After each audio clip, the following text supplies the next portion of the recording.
Well, we would encourage cooperation with the sheriff's office all the time.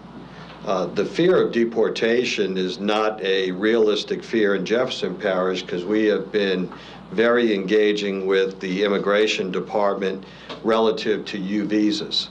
And in fact, we have actually advocated for, and immigration has satisfied our multiple requests of U visas, which actually protects the individuals who are witnesses to a crime or victims of a crime, so that they don't have to fear deportation for purposes of reporting said crimes.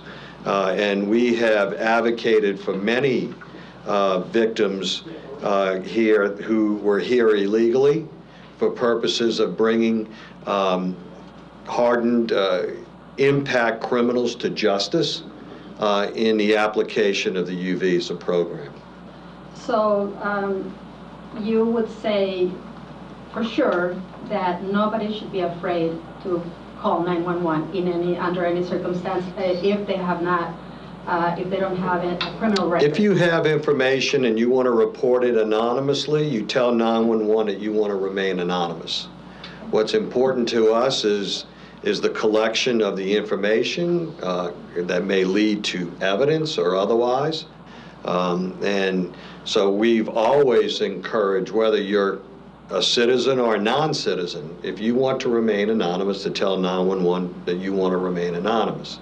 Our ultimate goal is to catch the bad guy and have that lead to a successful prosecution by the district attorney's office. We don't know at the present time in your hypothet whether or not those facts apply here. We may not ever know. If there's anyone out there that does have information relative to that, we would want to hear it for sure, as it relates to, you know, the ultimate prosecution of Cologne. And just quickly, does the 911 service has service in other languages or only English? We do have Spanish interpreters that are available, and we do teach what is called street-level Spanish, which is enough to get enough of the demographic information that we need, phone numbers in order to call back if we don't have someone fluent enough at that point in time to engage in the interaction. I mean, the fact of the matter is this probably falls into the category of, although there seems to be in what he has said that he knew her, we don't know what the breadth and depth of that knowledge, meaning, you know, how did he know her, to what extent or otherwise. Knowing her may have meant he knows what she looked like and that she lived across, you know, in the neighborhood.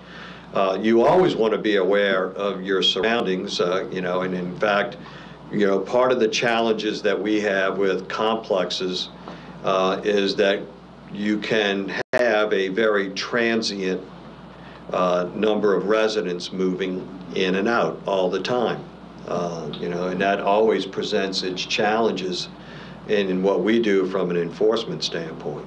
And to your knowledge, the little boy, the 4-year-old, was left for those 30 hours alone with his mom? Yes. Can you tell us where she was stabbed? 18 times in the back, and a couple of maybe 2 to 3 or 4 in the front.